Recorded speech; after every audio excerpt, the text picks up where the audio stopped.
নমস্কাৰ সকলোকে স্বাগতম জনাইছোঁ এছএমইজ স্কুল নামৰ এই চেনেলটিলৈ।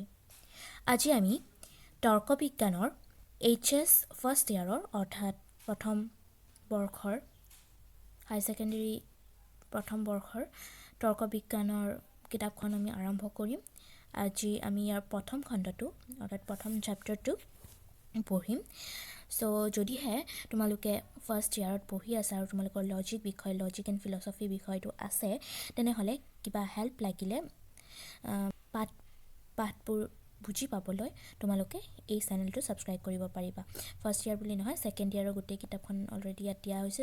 যদিহে তোমালোকৰ কোনোবাই পঢ়ি আছা ছেকেণ্ড ইয়াৰত, তেনেহ'লে লিংকটো ডেছক্ৰিপশ্যনত দিয়া আছে, তাতে গৈ তোমালোকে ক্লাছ 12ৰ বস্তুবিলাক পাই যাবা, গোটেইখিনি চেপ্টাৰ ৱাইজ পাই যাবা।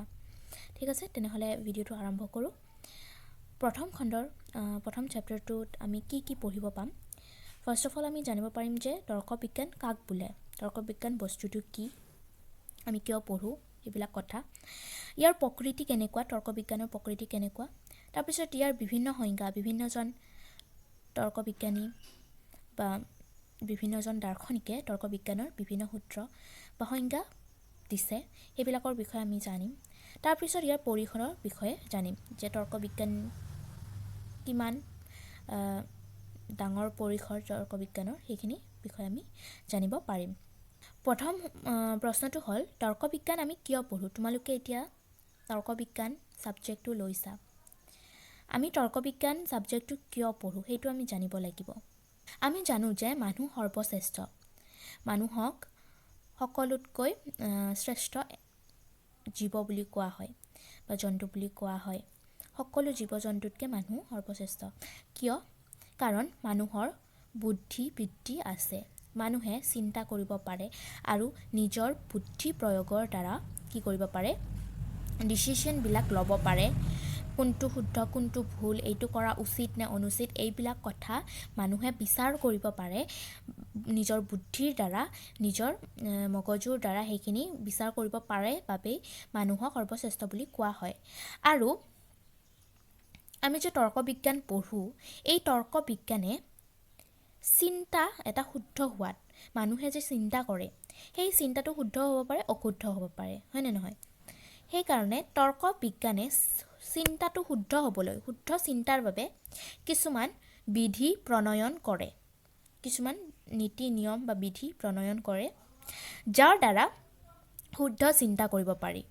আৰু সেই শুদ্ধ চিন্তা কৰিলে কি হ'ব, মানুহে যদি শুদ্ধ চিন্তা কৰে তেনেহ'লে মানুহে তাৰ যথাৰ্থ জ্ঞান লাভ কৰিব পাৰে। মানুহে যথাৰ্থ জ্ঞান এটা লাভ কৰিবলৈ সদায় শুদ্ধ চিন্তা কৰিব লাগিব। আৰু আমি যেতিয়া যথাৰ্থ জ্ঞান লাভ কৰিম, সেইটোৱে হৈছে আমাৰ জীৱনৰ সবাতোকৈ প্ৰধান লক্ষ্য। জীৱনৰ প্ৰধান লক্ষ্য হৈছে যথাৰ্থ জ্ঞান লাভ কৰা। ঠিক আছে, এতিয়া তোমালোকৰ কিতাপখন উলিয়াই লৈছোঁ আৰু ইয়াত প্ৰথম পেৰাগ্ৰাফটোতে তোমালোকে মই যিখিনি কথা ক'লোঁ সেইখিনি বিচাৰি পাবা যে মানুহ বুদ্ধিবৃত্তি সম্পন্ন জীৱ আৰু আমাৰ জীৱনৰ পৰম উদ্দেশ্য হৈছে সত্য উপলব্ধি। সত্য উপলব্ধি কৰাটোৱেই মানুহৰ জ্ঞান অন্বেষণৰ চৰম লক্ষ্য। আমি যে জ্ঞান লাভ কৰোঁ তাৰে প্ৰধান লক্ষ্যটোৱেই হৈছে সত্য উপলব্ধি কৰা বা শুদ্ধ যথাৰ্থ জ্ঞানত উপনীত হোৱা। ঠিক আছে, এতিয়া কথা হ'ল তৰ্ক বিজ্ঞান কাক বোলে। প্ৰথমে আমি জানি লৈছোঁ তৰ্ক বিজ্ঞান শব্দটো ক'ৰ পৰা আহিছে, ক'ৰ পৰা আমি এই শব্দটো পালোঁ। ইয়াৰ ইংৰাজী প্ৰতিশব্দ হ'ল লজিক। ইয়াক ইংৰাজীত লজিক বুলি কোৱা হয়, সেইটোতো তোমালোকে জানাই। আৰু এই লজিক শব্দটো লজিকে নামৰ গ্ৰীক শব্দটোৰ পৰা আহিছে। ঠিক আছে, লজিকে নামৰ গ্ৰীক শব্দটোৰ পৰা এই লজিক ৱৰ্ডটো আহিছে। তাৰপিছত লজিকে হ'ল লগজ এই বিশেষ্যৰ বিশেষণ, আৰু এই লজিকে শব্দটো হৈছে লগজ নামৰ শব্দটোৰ বিশেষণ। ঠিক আছে, আমি বিশেষ্য বিশেষণ পাইছিলোঁ ন, বিশেষণ মানে যিবিলাকে কিছুমান বিশেষ গুণ দোষ এইবিলাক বুজায়, তেনেকুৱা ধৰণৰ সেই বিশেষণ বুলি কোৱা হয় শব্দবিলাকক। তো লগজ নামৰ শব্দটোৰ এই লজিকে শব্দটো বিশেষণ। লগজ এই গ্ৰীক শব্দটোৰ অৰ্থ হৈছে চিন্তা বা চিন্তাৰ প্ৰকাশ হিচাপে শব্দ। তো ইয়াৰ পৰা আমি কি গম পালোঁ যে তৰ্ক বিজ্ঞান শব্দটো লগজ নামৰ গ্ৰীক শব্দৰ পৰা উদ্ভৱ হৈছে। লগজ বুলি লিখিলে হ'ব তোমালোকে, লজিকেটো তাৰ বিশেষণ যিহেতু তোমালোকে লগজৰ পৰা উদ্ভৱ হোৱা বুলি ক'লে হ'ব। লগজ নামৰ গ্ৰীক শব্দৰ পৰা উদ্ভাৱন হৈছে আৰু ইয়াৰ অৰ্থ হৈছে চিন্তা বা চিন্তাৰ প্ৰকাশ। ঠিক আছে, চিন্তা কৰা বা চিন্তাটোৰ প্ৰকাশ কৰাকে তৰ্ক বিজ্ঞান বুলি বা লজিক বুলি কোৱা হয়। ব্যুৎপত্তিগত অৰ্থৰ দিশৰ পৰা তৰ্ক বিজ্ঞানৰ সংজ্ঞা হ'ল তৰ্ক বিজ্ঞান ভাষাত প্ৰকাশিত চিন্তাৰ বিজ্ঞান। মানে আমি তৰ্ক বিজ্ঞানত কি কৰোঁ, ভাষাৰে প্ৰকাশ কৰোঁ চিন্তাৰ বিজ্ঞান। আমি যিখিনি বস্তু চিন্তা কৰোঁ সেইখিনিক আমি কি কৰোঁ, ভাষাত প্ৰকাশ কৰাকে তৰ্ক বিজ্ঞান বুলি ক'ব পাৰি সহজ ভাষাত ক'বলৈ গ'লে। ঠিক আছে, কিন্তু কথাটো হ'ল যে চিন্তা ৱৰ্ডটো যে ইয়াত ব্যৱহাৰ কৰিছে, চিন্তা বা আমাৰ ধাৰণা বা আমি যিবিলাক থট আমাৰ থাকে সেই থটবিলাক অতি ব্যাপক। এই শব্দটো অতি ব্যাপক। চিন্তা বুলি ক'লে বিভিন্ন ধৰণৰ চিন্তা হ'ব পাৰে, ভাল বেয়া বিভিন্ন ধৰণৰ তাত জড়িত হৈ থাকিব পাৰে। প্ৰত্যক্ষ পৰোক্ষ স্মৃতি কল্পনা আদি বিভিন্ন শব্দক প্ৰত্যক্ষ ধাৰণা স্মৃতি কল্পনা সামান্য ধাৰণা অনুমান আদি বিভিন্ন ধৰণৰ বস্তু বুজায় চিন্তা নামৰ শব্দটোৱে। সেয়েহে কি কৰা হ'ল, তৰ্ক বিজ্ঞানত এই চিন্তা শব্দটো ব্যৱহাৰ নকৰি আমি অনুমান শব্দটোহে ব্যৱহাৰ কৰোঁ। তৰ্ক বিজ্ঞানৰ ক্ষেত্ৰত চিন্তা শব্দটো ব্যৱহাৰ নকৰি আমি স্পষ্টতা হ'বলৈ, অনুমান মানে কি, এটা বস্তু জানিবলৈ আমি প্ৰথমে তাক অনুমান কৰি লওঁ, এইটো চাগে এইটো হয়, এনেকৈ অনুমান কৰি লওঁ। সেয়েহে এই চিন্তা শব্দটো ব্যৱহাৰ নকৰি ইয়াত অনুমান শব্দটো ব্যৱহাৰ কৰা হৈছে যাতে বস্তুখিনিৰ স্পষ্টতা থাকে। অনুমান বা ৰিজনিং, ইংৰাজীত ৰিজনিং বুলি কোৱা হয়, শব্দটো ব্যৱহাৰ কৰিব পাৰি। আৰু এই অনুমানৰ ওপৰত ভিত্তি কৰিয়ে তৰ্ক বিজ্ঞানৰ বিভিন্ন ভাগ আছে, সেইখিনি আমি আগলৈ পঢ়িব পাম।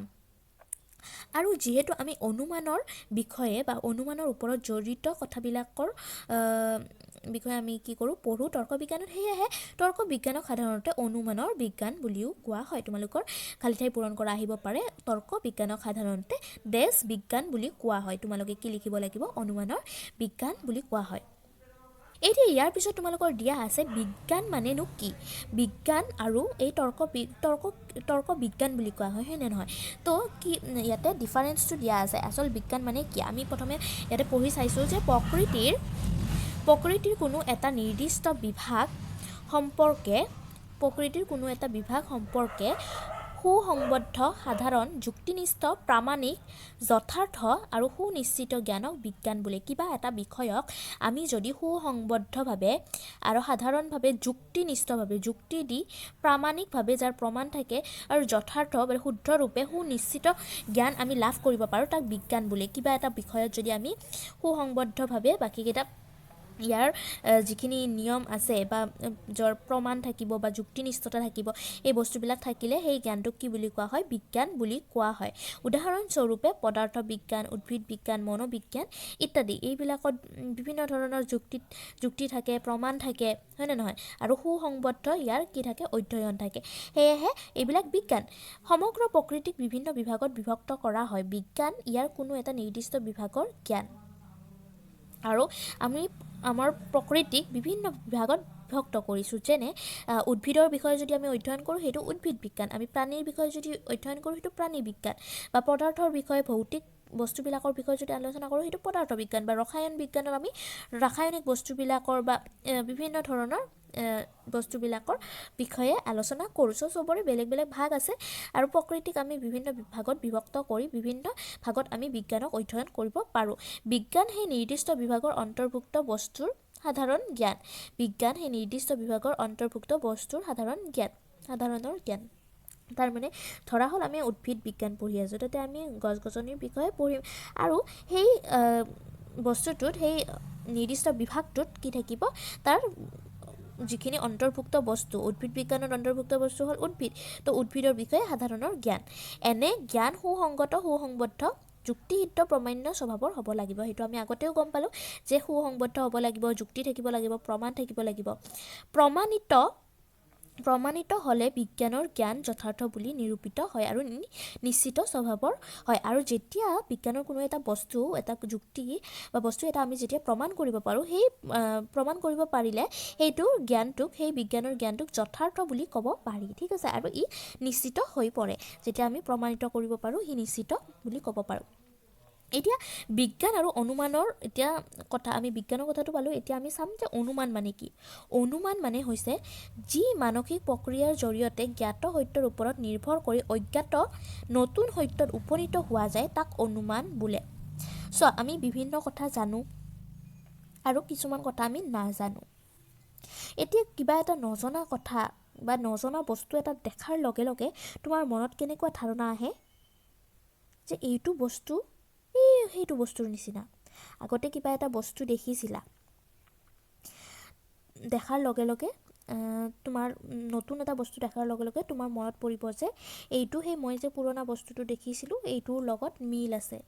ঠিক আছে, তো আমাৰ অনুমানবিলাক কেনেকুৱা হয়? অনুমানবিলাক সদায় এটা নজনা বস্তুৰ অনুমানটো আমি কেনেকৈ কৰোঁ? আমি আগতে জনা জ্ঞান বা আগতে আমাৰ জ্ঞাত সত্য এটাৰ ওপৰত নিৰ্ভৰ কৰি আমি বস্তু এটা অনুমান কৰোঁ। সেয়েহে কোৱা হৈছে যে যি মানসিক প্ৰক্ৰিয়াৰ জৰিয়তে, আমি মানসিক প্ৰক্ৰিয়াৰ দ্বাৰা কৰোঁ, সেইটো আমাৰ মগজুৰ দ্বাৰা সেইটো সঞ্চালিত হয়। মানসিক প্ৰক্ৰিয়াৰ জৰিয়তে জ্ঞাত সত্যৰ ওপৰত নিৰ্ভৰ কৰি, যিটো আমি জানো অলৰেডি, সেইটোৰ ওপৰত নিৰ্ভৰ কৰি যদিহে অজ্ঞাত নতুন সত্যত উপনীত হোৱা যায়, মানে নতুন এটা নজনা বস্তুৰ কথাত উপনীত হ'ব পাৰি, তাক অনুমান বুলি কোৱা হয়। এনেইতো তোমালোকে অনুমান মানে কি জানাই, এনেই বুজি পোৱা, অনুমান কৰিছোঁ বা এনেকুৱা শব্দটো তোমালোকে আগতে ব্যৱহাৰো কৰিছা। কিন্তু ইয়াৰ ডেফিনেশ্যন দিব লাগিলে বা সংজ্ঞা দিব লাগিলে তোমালোকে কি লিখিব লাগিব?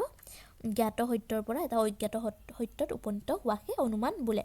অনুমানক ভাষাৰ জৰিয়তে প্ৰকাশ কৰিলে তাক যুক্তি বা তৰ্ক বোলে। তৰ্ক কাক বোলে? যদিহে আমি যিটো অনুমান কৰিলোঁ সেইটোক যদি আমি ভাষাৰ জৰিয়তে প্ৰকাশ কৰিব পাৰোঁ। অনুমান এটা ভাষাৰ জৰিয়তে প্ৰকাশ কৰিলে তাক কি বুলি ক'ব? তৰ্ক বুলি ক'ব বা আৰ্গুমেণ্ট বুলি ক'ব। অনুমানত জ্ঞাত বিষয় বা সত্যই আধাৰ বচন গঠন কৰে। আৰু আমি যিটো বস্তু আগৰ পৰা জানো, যিটো আমাৰ জ্ঞাত সত্য, সেইটোৱে কি কৰে? আধাৰ বচন এটা গঠন কৰিব পাৰে। ঠিক আছে, আমি যদিহে কিবা এটা বস্তু জানো, সেইটো কি হ'ব? আধাৰ বচন হ'ব তৰ্কটোৰ। ঠিক আছে, অনুমানৰ জৰিয়তে উপনীত হোৱা অজ্ঞাত নতুন বিষয় বা সত্যই সিদ্ধান্ত হয়। তাৰমানে কি হ'ল? আমি অনুমান যিটো কৰিম জ্ঞাত সত্যটো, সেই জ্ঞাত সত্যটো হ'ব আমাৰ আধাৰ বচন, আধাৰ যিটো জ্ঞাত, আৰু অজ্ঞাতটো আমাৰ কি হ'ব? সিদ্ধান্ত। তাৰমানে আমি নাজনা বস্তু এটা উলিয়ালোঁ, সেইটোক আমি সিদ্ধান্ত বুলি ক'ব পাৰোঁ। সিদ্ধান্ত মানে নজনা কথাটো, আৰু আধাৰ বাক্য মানে জ্ঞাত কথাটোক আধাৰ বাক্য বুলি ক'ব পাৰি। ঠিক আছে, গতিকে আমি গম পালোঁ যে অনুমানত কি কৰা হয়? আধাৰ বচনৰ জৰিয়তে সিদ্ধান্তত উপনীত হোৱা যায়। সাধাৰণভাৱে আমি সেইটো বুজি পালোঁ। অনুমানক নিগমন আৰু আগমন এই দুই ভাগত ভাগ কৰিব পাৰি। ইয়াতে নিগমনটো আছে, আগমনটো নাই। আগমনটো তোমালোকে মনত ৰাখিবা। ইয়াৰ দুটা ভাগ আছে, আগমন আৰু নিগমন। অনুমানক আগমন আৰু নিগমন দুটা ভাগত ভাগ কৰিব পাৰি, ডিডাক্টিভ আৰু ইনডাক্টিভ। ঠিক আছে, অনুমানটো আমি বিভিন্ন ধৰণে বেলেগ বেলেগকৈ কৰোঁ, আৰু সেই অনুমানৰ ওপৰত ভিত্তি কৰিয়ে দুটা ভাগ আছে অনুমানৰ, আগমন অনুমান আৰু নিগমন অনুমান। নিগমন অনুমানত এটা বা ততোধিক আধাৰ বচনৰ পৰা সিদ্ধান্তটো অনিবাৰ্যভাৱে নিঃসৃত হয়।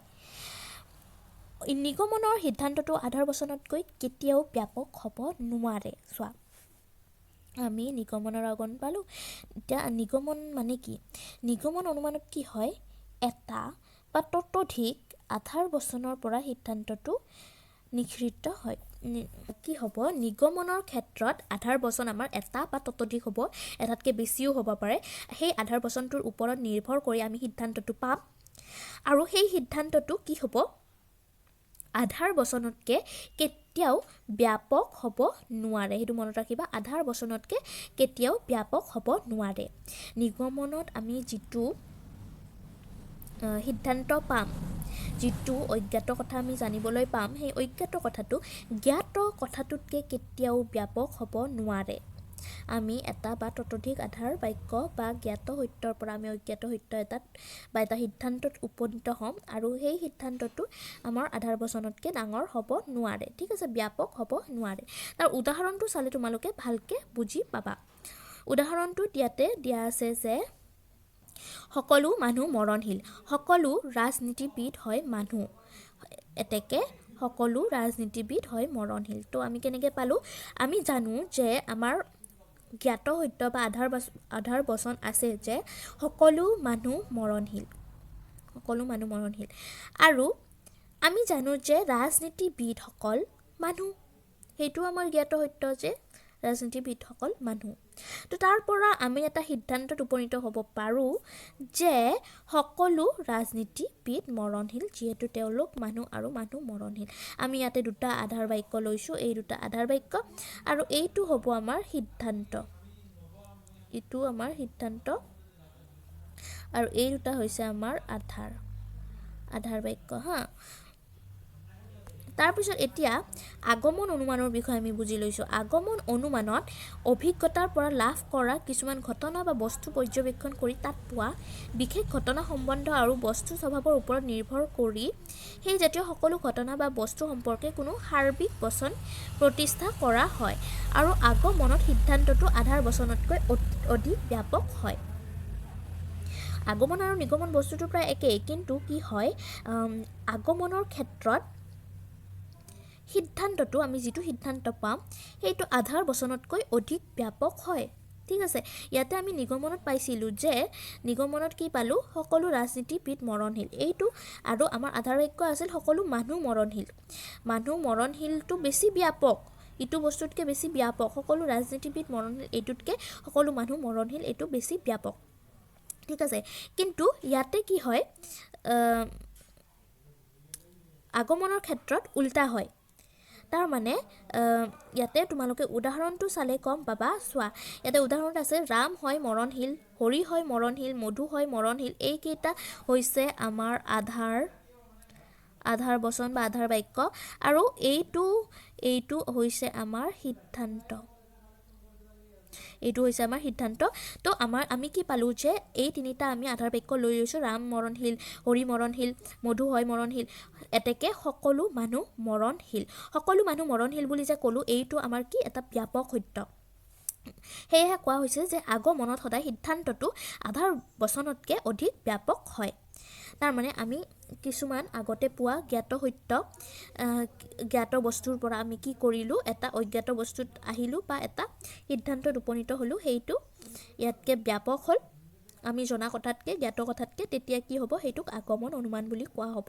আৰু যদিহে সিদ্ধান্তটো ব্যাপক নহয় আধাৰ বাক্যতকৈ, তেতিয়া তাক নিগমন অনুমান বুলি কোৱা হ'ব। তৰ্ক বিজ্ঞানৰ আলোচনাৰ বিষয়বস্তু হ'ল অনুমান, আৰু আমি গম পালোঁ যে আমি অনুমানৰ বিষয়ে এই তৰ্ক বিজ্ঞানত আলোচনা কৰোঁ।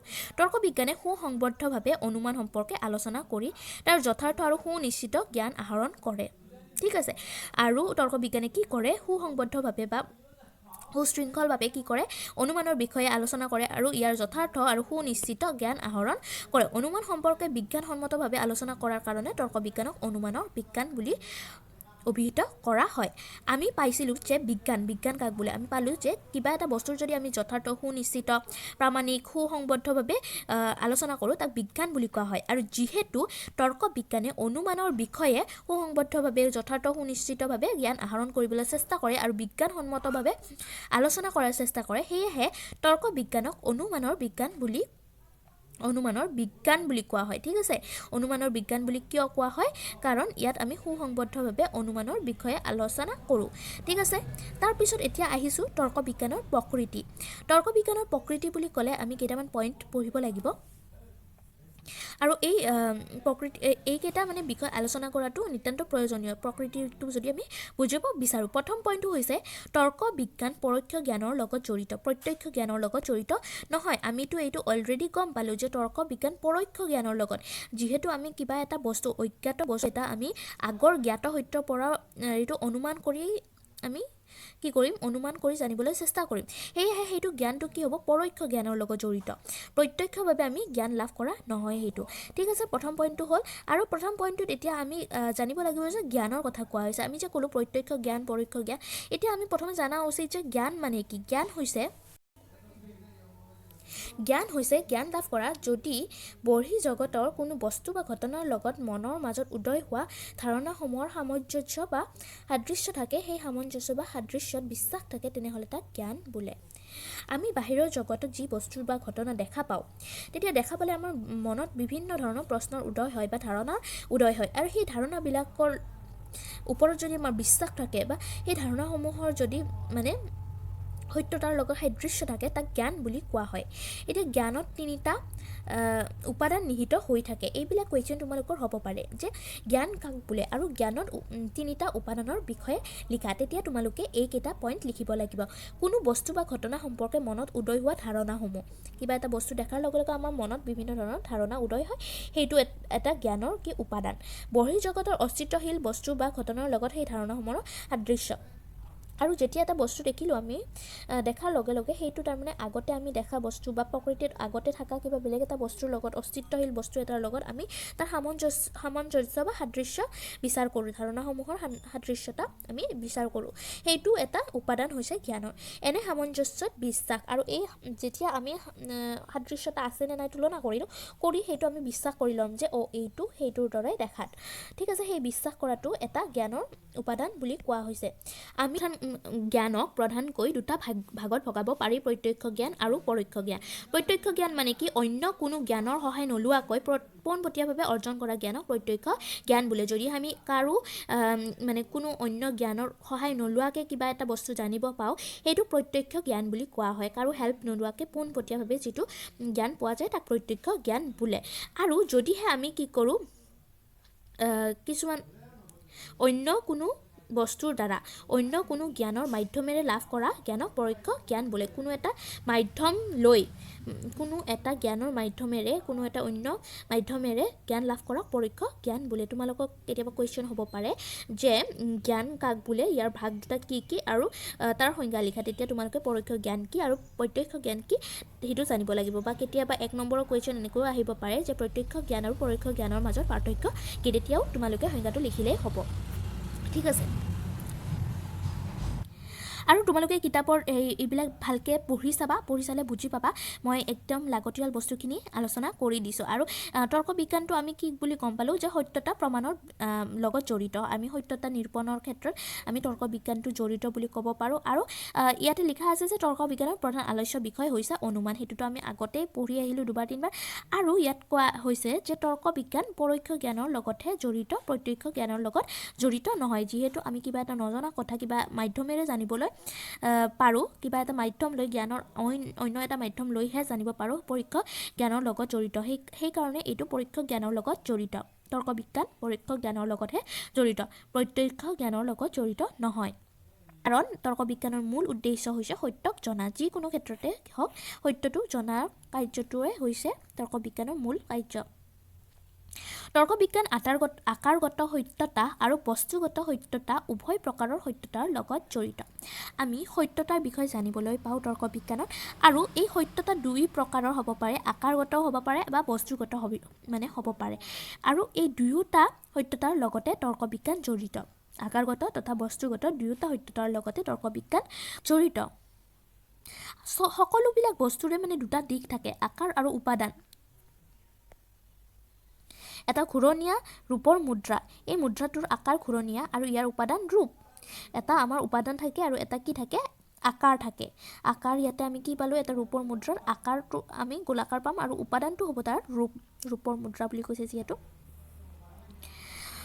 এতিয়া কথাটো হ'ল উপাদান অবিহনে আকাৰ আৰু আকাৰ অবিহনে উপাদান অবিহনে আকাৰ আৰু আকাৰ অবিহনে উপাদান থাকিব নোৱাৰে যদিহে আমাৰ উপাদান ৰূপটো নাথাকিলে হয় তেনেহ'লে তাক আমি একো আকাৰ দিব নোৱাৰোঁ ঠিক আছে আৰু বস্তু এটা যদি আকাৰে নাথাকে তাৰ উপাদান কেনেকৈ থাকিব ঠিক আছে সেয়াই কোৱা হৈছে উপাদান অবিহনে আকাৰ আৰু আকাৰ অবিহনে উপাদান থাকিব নোৱাৰে কিন্তু বিভিন্ন বস্তুৰ আকাৰ একে হ'লেও উপাদানৰ দিশৰ পৰা পাৰ্থক্য থাকিব পাৰে এতিয়া ধৰা হ'ল তুমি এটা সোণৰ মুদ্ৰা ল'লা আৰু এটা ৰূপৰ মুদ্ৰা ল'লা দুয়োটা মানে সমান সমান সাইজৰ ল'লা তাৰ আকাৰটো সমান হ'লেও কি হ'ব তাৰ উপাদানৰ পাৰ্থক্য থাকিব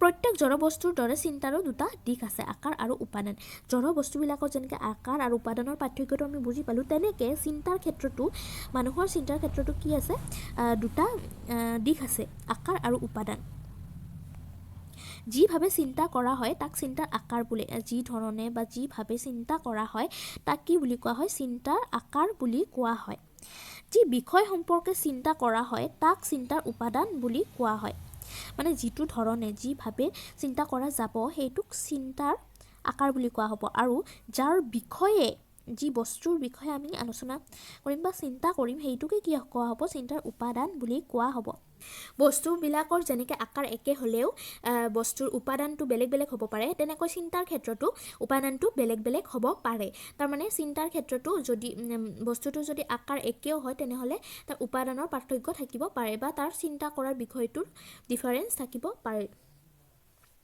এতিয়া আহিছোঁ সত্যতা সংগতিপূৰ্ণ চিন্তা আৰু বাস্তৱ জগতৰ লগত চিন্তাৰ সামঞ্জস্য বা অনুৰূপতাৰ জৰিয়তে সত্যতাত উপনীত হ'ব পাৰি সংগতিপূৰ্ণ চিন্তা যিটোৰ সংগতি থাকে আৰু বাস্তৱ জগতৰ লগত যাৰ সামঞ্জস্য বা মিল থাকে অনুৰূপতা থাকে তাক সত্যতাত উপনীত হ'ব পৰা বুলি ক'ব পাৰি সত্যতা মানে কি হৈছে সত্যতা মানে এটা সংগতিপূৰ্ণ চিন্তা আৰু সেই চিন্তাটো যদি বাস্তৱৰ লগত সামঞ্জস্য থাকে বা মিল থাকে সেইটোকে সত্যতাত উপনীত হোৱা বুলি ক'ব পাৰি ঠিক আছে আৰু চিন্তাৰ সত্যতা দুই প্ৰকাৰৰ আমি চিন্তাৰ কথা বুজি পালোঁ আৰু চিন্তাৰ সত্যতা দুই প্ৰকাৰৰ আছে আকাৰগত সত্যতা আৰু বস্তুগত সত্যতা আমি প্ৰথমে পইণ্ট পালোঁ যে তৰ্ক বিজ্ঞানে আকাৰগত সত্যতা আৰু বস্তুগত সত্যতা দুয়োটাৰ লগত ডিল কৰে দুয়োটাৰ বিষয়ে অধ্যয়ন কৰে সেইকাৰণে আমি বুজিব লাগিব যে আকাৰগত সত্যতা মানেনো কি আৰু বস্তুগত সত্যতা মানেনো কি তো এতিয়া চাই লৈছোঁ আকাৰগত সত্যতা মানে কি সংগতিপূৰ্ণ চিন্তাৰ জৰিয়তে যি সত্যতাত উপনীত হোৱা যায় তাক আকাৰগত সত্যতা বোলে আকাৰগত সত্যতা বুলি ক'লে সংগতিপূৰ্ণ চিন্তাৰ দ্বাৰা যিটো সত্যতাত উপনীত হোৱা যায় তাক আকাৰগত সত্যতা বোলে আকাৰগত মানে আমি যিটো আকাৰ আৰু উপাদানৰ মাজত পাৰ্থক্য বুজি পালোঁ যে সকলো বস্তুৰে এটা আকাৰ থাকে বা চিন্তাধাৰা যিভাৱে মানুহে চিন্তা কৰে তাকে আকাৰগত চিন্তাধাৰা বুলি কোৱা হয় আকাৰগত চিন্তা বা আকাৰগত সত্যতা বুলি কোৱা হয় যিটোৰ সংগতি থাকে সংগতিপূৰ্ণ চিন্তা বুলিলে অন্তঃবিৰোধমুক্ত চিন্তাক বুজায় তাৰমানে সংগতিপূৰ্ণ চিন্তাত মানে কোনো বিৰোধিতা নাথাকে অন্তঃবিৰোধিতা নাথাকে এতিয়া আহিছোঁ বস্তুগত সত্যতা মানে কি বাস্তৱ জগতৰ বস্তুৰ লগত চিন্তাৰ বা ধাৰণাৰ সামঞ্জস্য বা অনুৰূপতাৰ জৰিয়তে যি সত্যতাত উপনীত হোৱা যায় তাক বস্তুগত সত্যতা বোলে উদাহৰণস্বৰূপে গছৰ পাত সেউজীয়া বুলি ধাৰণা বা চিন্তা কৰি দেখা যায় যে এই ধাৰণাৰ বাস্তৱ জগতৰ সেউজীয়া গছৰ পাতৰ লগত সামঞ্জস্য আছে কিন্তু সোণৰ পাহাৰৰ ধাৰণা মনত কৰিব পাৰিলেও বাস্তৱ জগতৰ কোনো বস্তুৰ লগত ইয়াৰ সামঞ্জস্য নাই গতিকে বস্তুগতভাৱে এনেবোৰ কথা অসত্য তাৰ মানে তোমালোকে কি বুজিলা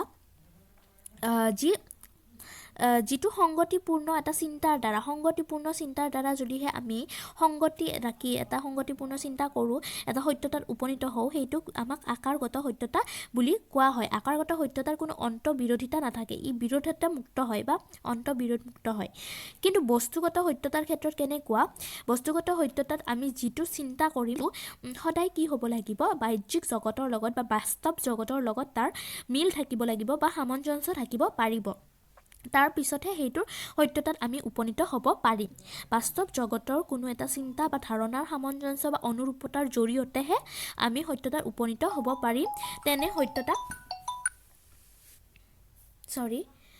সত্যতাক বস্তুগত সত্যতা বুলি কোৱা হয় উদাহৰণটো তোমালোকে বুজি পাইছাই চাগে আৰু এই আকাৰগত আৰু বস্তুগত সত্যতাৰ ওপৰত নিৰ্ভৰ কৰিয়ে পাশ্চাত্য তৰ্ক বিজ্ঞানক দুটা ভাগত ভাগ কৰা হয় আকাৰনিষ্ঠ তৰ্ক বিজ্ঞান আৰু বস্তুনিষ্ঠ তৰ্ক বিজ্ঞান ফৰ্মেল লজিক আৰু মেটেৰিয়েল লজিক এই দুটা ভাগত ভাগ কৰা হৈছে তাৰপিছত আৰু এই চিন্তাৰ মানে বিভিন্ন ডিফাৰেন্স আছে আকাৰগত সত্যতা আৰু বস্তুগত সত্যতাৰ ক্ষেত্ৰত ঠিক আছে আৰু এইবিলাকৰ বিষয়ে তোমালোকে ক্লাছ 12তো পাবা আৰু এইবাৰো পাবা ইয়াৰ উপৰি আগমন নিগমন এইবিলাকৰ কথাবিলাকো ইয়াৰ লগত জড়িত সেইবিলাকৰ কথাবিলাকো তোমালোকে ভালকৈ বুজিব লাগিব